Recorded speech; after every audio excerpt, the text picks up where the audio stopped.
വിവേകേട്ടാ, welcome to the show. Thank you. എന്തൊക്കെയുണ്ട് വിശേഷം? സുഖം. എന്താ വിശേഷം? ഓ, ഇങ്ങനെ പോകുന്നു. കുറച്ച് കാലമായല്ലോ കണ്ടിട്ട്. നമ്മൾ ആ മറ്റേ സീരിയലിലെ അവിടെ ഷൂട്ടിന്റെ അവിടെ വെച്ചിട്ട് ഇന്റർവ്യൂ കഴിഞ്ഞിട്ട് ഇന്നാണ് കാണുന്നത്. പിന്നെ ഇടയ്ക്ക് ഇങ്ങനെ ഞാൻ എന്തെങ്കിലും ആവശ്യമൊക്കെ ഉണ്ടെങ്കിൽ ശല്യപ്പെടുത്തും. വല്ലവരും ആരെങ്കിലൊക്കെ നമ്പർ വേണമെങ്കിലോ കോൺടാക്റ്റിനോ വർക്ക് ഒക്കെ ആയിട്ട് ഞാൻ ശല്യപ്പെടുത്തുമായിരുന്നു. അപ്പൊ അങ്ങനെ ശല്യപ്പെടുത്തി ഇപ്പോഴാണ് നമ്മൾ കാണുന്നത് അടുത്ത ഇന്റർവ്യൂ. ഇൻ ബിറ്റ്വീൻ നമ്മൾ എന്തൊക്കെ ഇന്റർവ്യൂസ് പ്ലാൻ ചെയ്തിട്ടുണ്ടായിരുന്നു, പക്ഷെ അതൊന്നും അങ്ങോട്ട് നടന്നില്ല. അപ്പൊ എന്താണ് ഇപ്പൊ ജീവിതമൊക്കെ എങ്ങനെ പോകുന്നത് വിവേകേട്ടാ? ജീവിതം വളരെ ഭംഗിയായിട്ട് ജിമ്മും ഇടയ്ക്ക് ജിമ്മ്, പിന്നെ ബൈക്ക് ഓടിക്കും. ഇത് രണ്ടുമായിട്ട് ഇങ്ങനെ പോകുന്നു അല്ലേ? ജിം ഇപ്പൊ 2 മാസത്തേക്ക് സ്റ്റോപ്പ് ചെയ്ത് വെച്ചു. ഞാൻ ഹെയർ ട്രാൻസ്പ്ലാന്റേഷൻ ചെയ്തു. അപ്പൊ അതിനുശേഷം ഒരു 2 മാസത്തേക്ക് നമുക്ക് വർക്ക്ഔട്ട് ചെയ്യാൻ പാടില്ല എന്നാണ്. അപ്പൊ അങ്ങനെ ജിമ്മ് തൽക്കാലത്തേക്ക് സ്റ്റോപ്പ് ചെയ്ത് വെച്ചു. പക്ഷെ ഇതായിട്ട് പാരലലി ഇപ്പൊ CCL തുടങ്ങാൻ പോകണം നവംബർ. അപ്പൊ അതുകൊണ്ട് ഇപ്പൊ ഫുൾ ക്രിക്കറ്റിന്റെ പ്രാക്ടീസ് ആണ്. അപ്പൊ പ്രാക്ടീസ് ചെയ്യാൻ പറ്റുമോ? അത് ഇപ്പം 2 months ആയി. അപ്പൊ അവര് പറഞ്ഞു ഇനിയിപ്പം 2 months വരെ നമുക്ക് പാടില്ല എന്നുള്ളതാണ്. വെയിറ്റ് ട്രെയിനിങ് പാടില്ല. ഇപ്പൊ 2 months കഴിഞ്ഞാൽ നമുക്ക് വെയിറ്റ് ട്രെയിനിങ് ചെയ്യും. ഇപ്പൊ 2 months കറക്റ്റ് ആയി. അപ്പൊ ഇനിയിപ്പം വെയിറ്റ് ട്രെയിനിങ് ചെയ്യാൻ പാടില്ല, പക്ഷെ അല്ലാത്ത നമുക്ക് കാർഡിയോ അങ്ങനെയുള്ള വർക്കൗട്ടും കാര്യങ്ങളും ചെയ്യാം. അപ്പൊ ഞാൻ ചോദിച്ചു ക്രിക്കറ്റ് പ്രാക്ടീസ് ചെയ്യാൻ ചോദിച്ചു. ഹെൽമെറ്റ് ഒക്കെ വെക്കാം, പ്രാക്ടീസ് ചെയ്യാം, അതൊന്നും കുഴപ്പമില്ലാന്ന് പറഞ്ഞു. അപ്പം ഇപ്പം ഫുൾ ഫ്ലഡ്ജിലെ ക്രിക്കറ്റ് പ്രാക്ടീസ് അങ്ങ് തുടങ്ങി.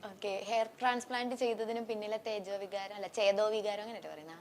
എന്ത് വികാരമായിരുന്നാലും നമുക്ക് ഒരൊറ്റ വികാരമല്ല. നമുക്ക് ഈ ഫീൽഡിൽ പിടിച്ചിരിക്കണമെങ്കിൽ നമുക്ക് ഒന്നും ഇല്ലെങ്കിലും മുടി വേണം തലയിൽ.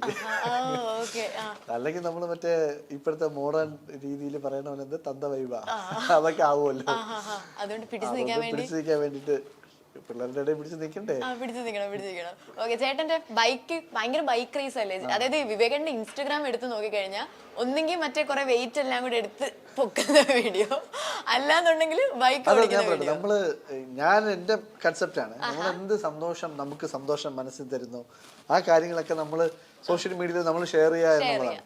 അപ്പൊ അത് ഒന്നും ചിലപ്പോൾ ബാക്കിയുള്ളവരാകെ ചിലപ്പോൾ അത് അവർക്ക് ഈ പറഞ്ഞ പ്രചോദനമാവാം. ഫിറ്റ്നസ് ഇഷ്ടപ്പെടുന്ന ഒത്തിരി പേരുണ്ടല്ലോ ചേട്ടാ. ആവാം. പിന്നെ അതുപോലെ ഈ ബൈക്ക് ആണെങ്കിലും ചിലർക്ക് ആഗ്രഹിച്ചിരിക്കുന്നവർക്ക് ചിലപ്പം അവർക്കും എടുക്കണം.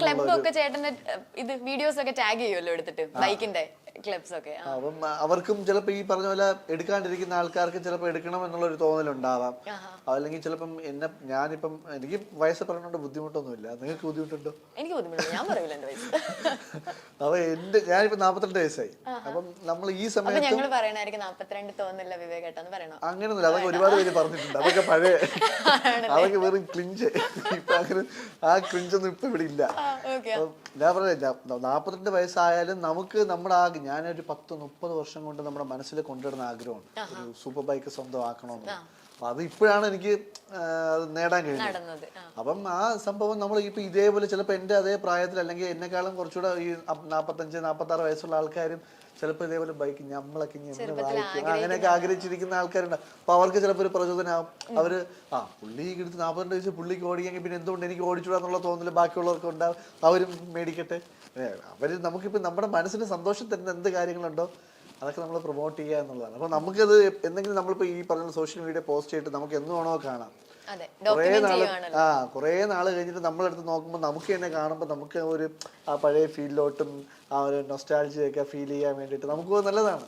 അപ്പൊ മൈൻഡ് എപ്പോഴും പോസിറ്റീവ് ആയിട്ടിരിക്കുക എന്നുള്ളതാണ്. സൂപ്പർ ബൈക്ക് ചേട്ടന് മേടിച്ച ആ ഒരു മൊമെന്റ് എന്തായിരുന്നു? അതായത് ഒരു വളരെ കാലമായിട്ടുള്ള ആഗ്രഹമാണെന്ന് പറഞ്ഞിരുന്നല്ലോ. അപ്പൊ ആ ഒരു ഡ്രീം നടന്ന ആ ഒരു മൊമെന്റ് ഏതായിരുന്നു? അയ്യോ, അത് പറഞ്ഞറിയിക്കാൻ പറ്റാത്തത്ര സന്തോഷമാണ്. കാരണം അത് മേടിക്കാൻ പോകുന്നു എന്നുണ്ടായി മേടിക്കുന്നവരെയും അത് ഉള്ളിലൊരു ഫീലാണ്. അയ്യോ ഇനി നടക്കുവോ അത് മേടിക്കുവോ എന്നുള്ളൊരു ഫീല് അപ്പോഴും മനസ്സിലുണ്ടായിരുന്നു. ഒരു ഡൗട്ട്ഫുൾ ആയിട്ടുള്ളൊരു സംഭവം മനസ്സിലുണ്ടായിരുന്നു. പക്ഷെ അത് സ്വന്തമാക്കി കഴിഞ്ഞപ്പോഴത്തേക്കും പിന്നെ നമുക്ക് എന്താ പറയുക, ഈ ലോകം കീഴടക്കിയ പോലത്തെ ഒരു ഫീൽ ഉണ്ടല്ലോ. അത് അത്രയും ഭയങ്കര ഫീല്. പിന്നെ റോഡിൽ കൂടെ ഓടിക്കുമ്പോഴും ഒക്കെ ഭയങ്കര ഫീലായിരുന്നു. കാരണം നമ്മൾ സ്വന്തമായിട്ട് ബാക്കി ഇത് മറ്റുള്ള ഫ്രണ്ട്സിൻ്റെ ഒക്കെ ബൈക്കുകളുണ്ട്, പക്ഷെ അതൊക്കെ ഓടിക്കുമ്പോഴും നമ്മൾ സ്വന്തമായിട്ട് എന്നുള്ളൊരു തോന്നൽ നമുക്ക് ഉള്ളിൽ വരുന്നുണ്ട്. ഇത് നമുക്ക് സ്വന്തമായിട്ടൊരു സംഭവം കിട്ടി എന്നുള്ളതിന്റെ ഒരു സന്തോഷം അത് പറഞ്ഞറിയിക്കാൻ പറ്റാത്തത്ര സന്തോഷമാണ്. ചേട്ടൻ ഇപ്പോൾ ഒരുപാട് പുതിയ സീരിയൽസ് ചെയ്യുന്നുണ്ട്. മധുര നൊമ്പരക്കാറ്റൊക്കെ നല്ല ട്രെൻഡിങ് ആയിട്ട് പോയിക്കൊണ്ടിരിക്കുക. നല്ല റേറ്റിംഗ് ഉള്ള സീരിയലാണ് ആ ചാനലില്. അപ്പോൾ ഇതൊക്കെ ആണെങ്കിലും ഇപ്പോഴും ചേട്ടൻ നേരത്തെ ചെയ്ത സീരിയൽസ് ഒക്കെ സെലിബ്രേറ്റ് ചെയ്യുന്നുണ്ട്. ട്രോൾസ് വരുന്നുണ്ട് ഇഷ്ടം പോലെ. സൂരജും ബേക്കറിയും ഒക്കെ ഇഷ്ടം പോലെ ട്രോൾസ് വരുന്നുണ്ട്. അപ്പൊ ചേട്ടൻ ഈ ട്രോളൊക്കെ എങ്ങനെയാണ് നോക്കി കാണുന്നത്? ഞാൻ ഭയങ്കര ഹാപ്പി ആയിട്ടും സന്തോഷം. കാരണം ഇത് തീർച്ചയായിട്ടും നമ്മൾ വീണ്ടും ട്രെൻഡിങ്ങിലോട്ട് വരുമല്ലേ. ഞാൻ മറ്റേ സൂരജ് ബേക്കറിയുടെ എന്തോ ഒരു ട്രോള് കണ്ടു ഞാനും കഴിഞ്ഞപ്പോഴത്തേക്ക് ഇഷ്ടംപോലെ കണ്ടു. ഞാൻ കണ്ടു കഴിഞ്ഞപ്പോ എനിക്ക് ഇപ്പോഴും ഓർമ്മയാണ്. ഞാൻ വിവേകേട്ടന് സൂരജേട്ടൻ ഞാൻ എന്താ വിവേകേട്ടന് ഇതിന്റെയൊക്കെ അർത്ഥം? ഇല്ല, ഞാൻ അതായിരിക്കും കണ്ടത്. ഞാൻ വിവേകേട്ടന് ഇത് ഇൻസ്റ്റാഗ്രാമിൽ അയച്ചെടുത്തപ്പോ വിവേകേട്ടൻ എനിക്ക് തിരിച്ച് റിപ്ലൈ ഇത് ഞാൻ കണ്ടതാ എന്റെ ഇടയ്ക്ക് പറഞ്ഞു. അതാ ഞാൻ ചോദിച്ച ട്രോളൊക്കെ എങ്ങനെ എടുക്കുന്നത്. ഞാൻ വളരെ പോസിറ്റീവായിട്ട് എടുക്കുന്നത്. കാരണം എനിക്ക് ഈ പറഞ്ഞ പോലെ ഭയങ്കര ഞാനതൊന്നും മനസ്സിലോട്ട് കയറ്റി വിഷമിച്ച് അങ്ങനെയുള്ള ഫീലൊന്നും എനിക്കില്ല.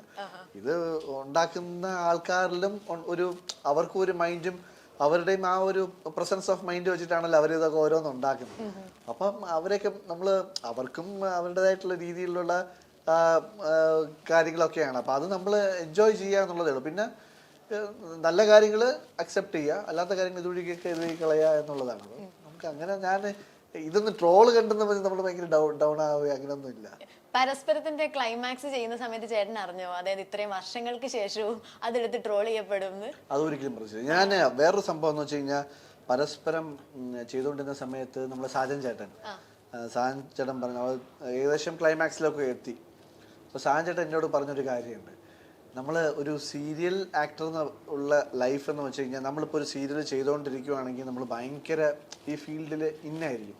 അത് നമുക്ക് എവിടെ പോയി നല്ല അക്സെപ്റ്റൻസ് ഉണ്ടാവും, ഓഡിയൻസ് നമുക്ക് അത്രയും ഫോളോവേഴ്സ് ഉണ്ടാവും, ഭയങ്കര ഈ പറഞ്ഞ പോലെ നമ്മൾ ഒരു ഫാൻ ഫോളോയിങ് ബേസ് എന്ന് പറഞ്ഞാൽ നമുക്ക് ഭയങ്കര ഹൈ ആയിരിക്കും. പക്ഷെ നമ്മൾ ആ സീരിയൽ കഴിഞ്ഞു നമ്മളിപ്പോൾ ഒരു 1 year ഒക്കെ ആകുമ്പോഴത്തേക്കും പിന്നെ നമ്മൾ വേറെ വർക്കൊന്നും ചെയ്യണില്ല എന്നുണ്ടെങ്കിൽ പയ്യെ അത് ഫെയ്ഡ് ആവും.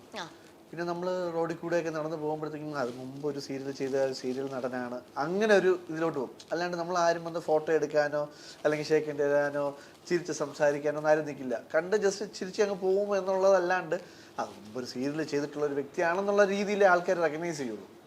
പക്ഷെ എനിക്ക് ഈ പരസ്പരം കൊണ്ട് എനിക്ക് നേരെ ഓപ്പോസിറ്റ്. ഞാൻ സാഹചര്യം പറഞ്ഞാൽ എനിക്ക് ഇപ്പോഴും എൻ്റെ മനസ്സിലുണ്ട്.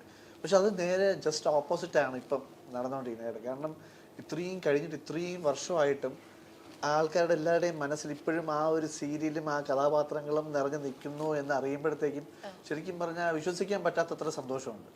കാരണം നമ്മളാരും ഞാൻ ഈ സാഹചര്യം പറഞ്ഞാൽ ശരിക്കും വാസ്തവമാണത്.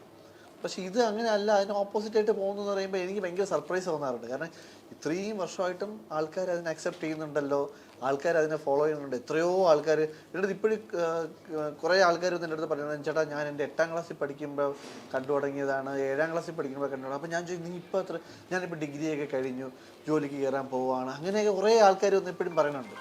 അപ്പോൾ അതൊക്കെ മനസ്സിൽ ഭയങ്കര ഹാപ്പിനെസ് തരുന്ന ഒരു ഫീലും സംഭവങ്ങൾ. അപ്പം ഇപ്പോഴും ഞാൻ അപ്പം വിചാരിക്കുന്നു നമ്മളപ്പോൾ ഇപ്പോഴും ഈ പറഞ്ഞ ലൈവായിട്ട് നമ്മളിപ്പോഴും ഫീൽഡിലുണ്ട്, ആൾക്കാരുടെ ഇടയിലുണ്ട് എന്നുള്ളത് മനസ്സിലാക്കുന്നതിൽ ഒത്തിരി സന്തോഷം. ഒരു ശരിക്കും പറഞ്ഞ ഒരു വരം കിട്ടിയ പോലെയാണ് പരസ്പരം സീരിയൽ വഴി. ശരിക്കും ഈ മധുരനൊമ്പരക്കാറ്റില് ഒരു റൊമാൻറ്റിക് ഹീറോ ആണല്ലോ, ഒരു ചെറിയൊരു പോർഷൻ, അതായത് കുറച്ച് നാളിപ്പം കഥ മാറി മാറി മാറി മാറി പോകുന്നുണ്ട്. അപ്പൊ ഈ റൊമാൻറ്റിക് വേഷങ്ങളൊക്കെ വരുമ്പോൾ ചേട്ടൻ എങ്ങനെയാണ് അത് കൺസീവ് ചെയ്യുന്നത്? അങ്ങനെ ഇങ്ങനെ ചോദിക്കുമ്പോഴാണ് നമ്മൾ ശരിക്കും ടെൻഷൻ അടിച്ചു പോകുന്നത്. അയ്യോ അങ്ങനെ ഞാൻ എങ്ങനെ കൺസീവ് ചെയ്യും? ഞാൻ അങ്ങനെ ഭയങ്കരമായിട്ട് കൺസീവ് ചെയ്യാറൊന്നുമില്ല. നമ്മൾ ആ സ്ക്രിപ്റ്റ് വായിക്കുമ്പോഴത്തേക്കും ഓട്ടോമാറ്റിക്കലി നമ്മുടെ മനസ്സിലൊരു പിക്ചറും ഒരു വിഷ്വലും എനിക്കങ്ങനെയാണ്. അപ്പം നമ്മൾ കഥ വായിക്കുമ്പോൾ അല്ലെങ്കിൽ ആ ഒരു സീൻ വായിക്കുമ്പം ആ സീനിനെ പറ്റിയിട്ടുള്ളതോ അല്ലെങ്കിൽ ആ കഥയെ പറ്റിയിട്ടുള്ള സംഭവങ്ങൾ നമ്മുടെ വേറൊരു രൂപം നമ്മുടെ മനസ്സിൽ ഓൾറെഡി എനിക്ക് ഇനി ബാക്കിയുള്ളവർക്ക് എങ്ങനെയാണെന്ന് അറിയില്ല, എൻ്റെ മനസ്സിൽ അത് പ്രിപ്പയർഡ് ആവും.